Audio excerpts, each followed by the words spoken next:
720.000. Lanjut ke bagian tanggal 29 Desember. Tanggal 29 Desember dibeli perlengkapan toko secara tunai sebesar 2.280.000 terhadap kas. Sehingga karena ini pembelian secara tunai, maka berpengaruh terhadap kas. Yang selanjutnya yaitu 30 Desember dijual barang dagang secara kredit kepada perusahaan Jenius sebesar 34.790.000 terhadap piutang dagang terhadap penjualan. Yang selanjutnya yaitu pada tanggal 30 Desember diterima kas penjualan tanggal 20 Desember sebesar 12.800.000 terhadap piutang dagang. Yang selanjutnya 30 Desember dibayar pembelian tanggal 21 Desember terhadap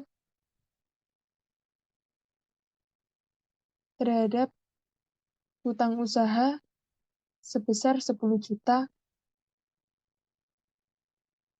Lanjut ke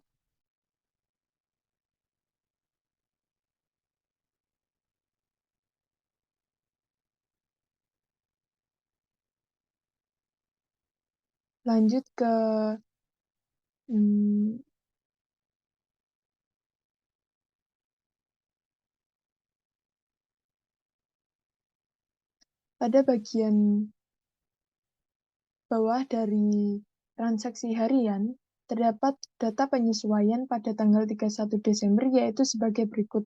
Yang pertama yaitu pendapatan bunga dari hasil tagih yang belum diterima sebesar 80.000. Yang kedua persediaan akhir barang dagangan sebesar 75.854.000. Yang ketiga asuransi yang terpakai sebesar 1 juta. Yang keempat perlengkapan toko yang tersisa sebesar 840.000. Yang kelima penyusutan peralatan toko sebesar 707.080.000. Dan yang terakhir yaitu gaji yang belum dibayar yaitu gaji bagian penjualan sebesar 320.000 dan bagian kantor sebesar 112.000. Berdasarkan data yang ada di atas ini, maka yang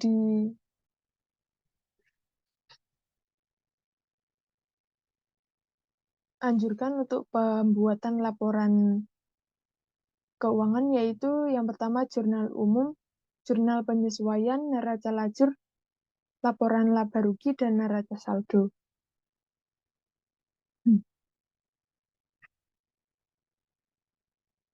Karena pada bagian jurnal umum sudah saya jelaskan, maka lanjut ke bagian buku besar. Di sini ketika sudah mengisi pada jurnal umum, maka secara otomatis pada buku besar akan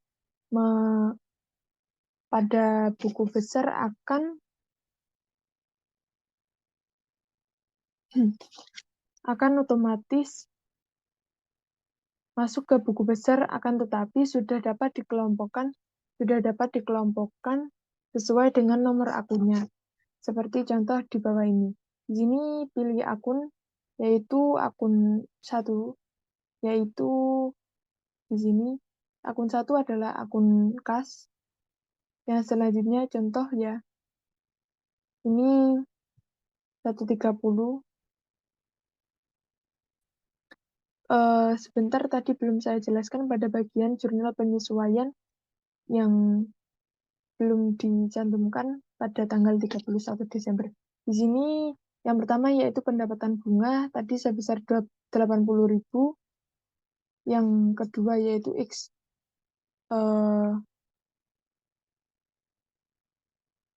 persediaan akhir barang sebesar 75 juta.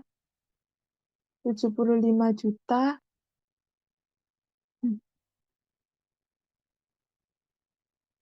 75 juta 854.000, dan selanjutnya beban asuransi yang sudah terpakai sebesar 1 juta, dan selanjutnya perlengkapan toko yang tersisa sebesar penyusutan peralatan toko yang tersisa yaitu sebesar 840.000, yang selanjutnya penyusutan peralatan toko sebesar 7.080.000, dan yang terakhir yaitu beban gaji yang belum dibayar pada bagian penjualan dan pada bagian kantor sebesar 320.000 dan 112.000.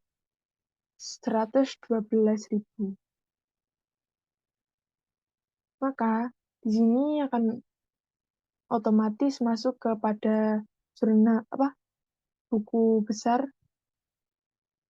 dan sudah dipilih sesuai akunnya masing-masing.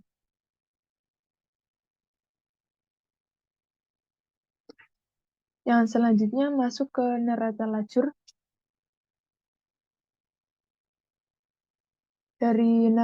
Akun dari neraca lajur ini diambil dari neraca saldo yang sudah dibuat. Ini saldo awal dari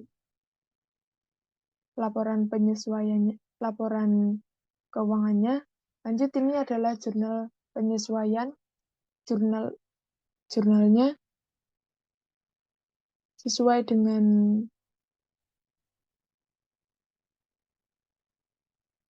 dengan laporan. Yang selanjutnya yaitu neraca saldo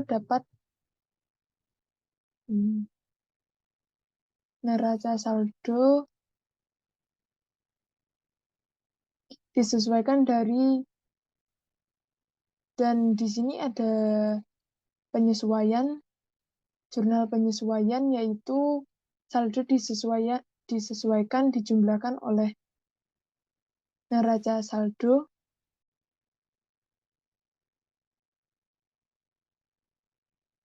Ini penyesuaian tadi masuk dari jurnal umum yang sudah disesuaikan, maka akan masuk ke sini ke dalam neraca lajur, dan yang selanjutnya yaitu neraca saldo disesuaikan.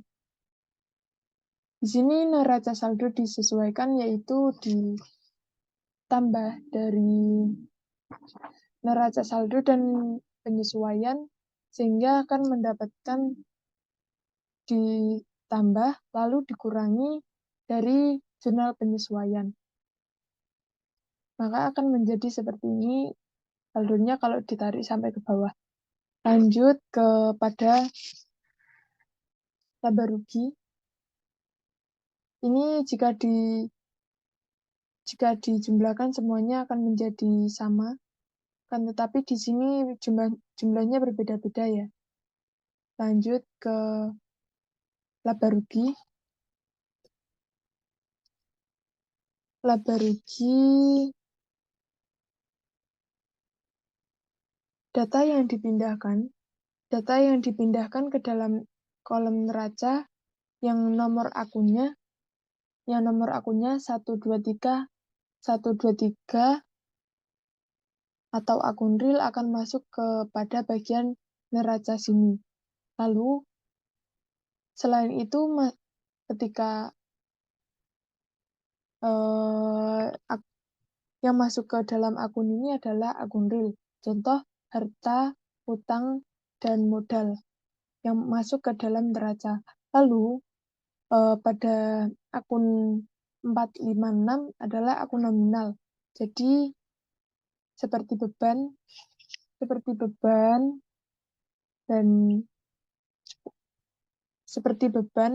sektor penjualan dan lain-lain yang masuk ke akun 4, 5, dan 6. Selanjutnya di sini dari laporan laba rugi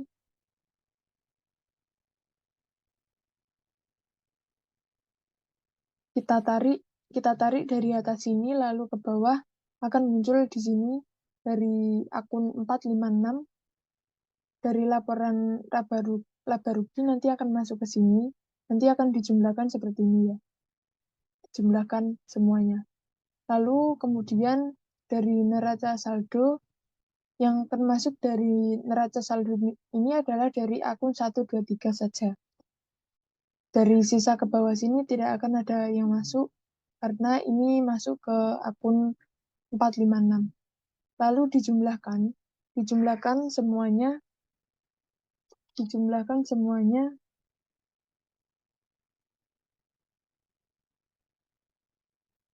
dari neraca saldo ini dijumlahkan dari atas sampai bawah akan sama jumlahnya. Lalu kemudian pada bagian ini pada kolom debit dan kredit dikurangi, maka akan menjadi sebesar 43.500.000. Lalu pada bagian neraca dijumlahkan semuanya, ini kan berbeda-beda. Total jumlahnya ini berbeda. Maka ketika sudah dijumlahkan, maka pada bagian sini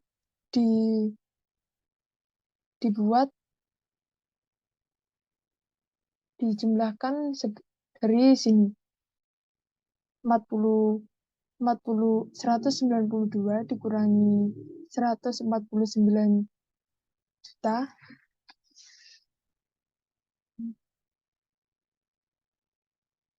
maka akan menjadi sebesar 453.500.000.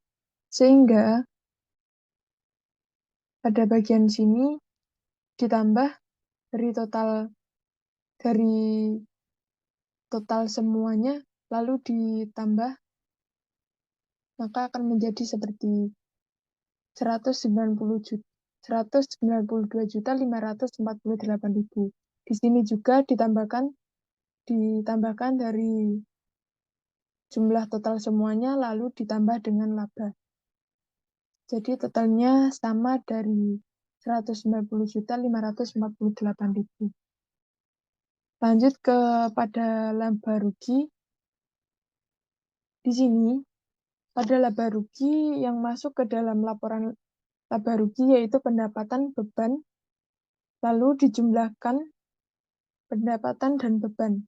Di sini ada pendapatan, total pendapatannya sebesar 600.637.470. Lalu kemudian total pendapatan dan beban. Beban di sini ada bagian ini dari beban rektur beli, beban angkutan pembelian, serta ikhtisar laba rugi, lalu dijumlah semuanya sebesar 456.818.000. Yang selanjutnya yaitu total laba kotornya. Dari sini laba kotor dari total pendapatan dikurangi total harga pokok sebesar 180.652.000. Kemudian pada bagian laba kotor, kemudian pada bagian beban di sini kita jumlahkan semuanya sehingga menjadi 137.232.000. Lalu di sini ada pendapatan bunga sebesar 80.000 atau bisa dikatakan sebagai total pendapatan lain-lain. Total biaya semuanya yaitu dari total biaya operasional dan pendapatan lain-lain. Total pendapatan lain-lain dikurangi menjadi 130.152.000. Kemudian pada bagian laba ini kita total dari laba kotor dikurangi total biaya menjadi sebesar 43.500. Yang selanjutnya menuju pada bagian neraca. Di sini neraca pada periode 2022 dibagi menjadi dua, yaitu ada kolom aktiva dan pasiva. Ada kolom aktiva. Untuk kolom aktiva yaitu masuk akun 123, diisi akun harta.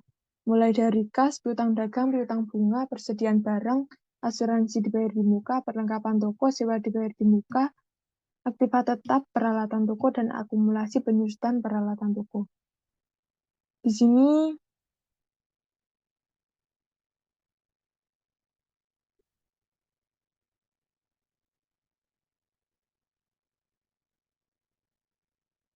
kok pas? Nih,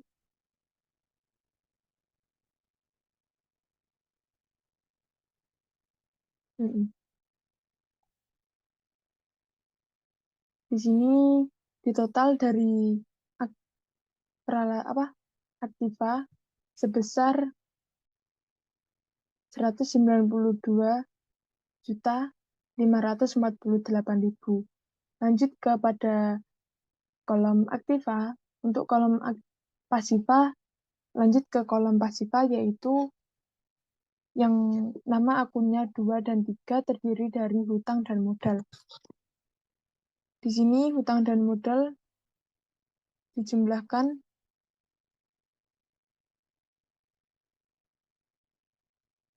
menjadi dari sini kewajiban, modal, priva, dan laba ditahan itu menjadi sebesar 175.388.000.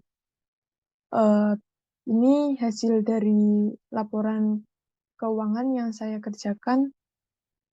Apabila ada kesalahan kata atau kekurangan, mohon maaf saya akhiri. Wassalamualaikum warahmatullahi wabarakatuh.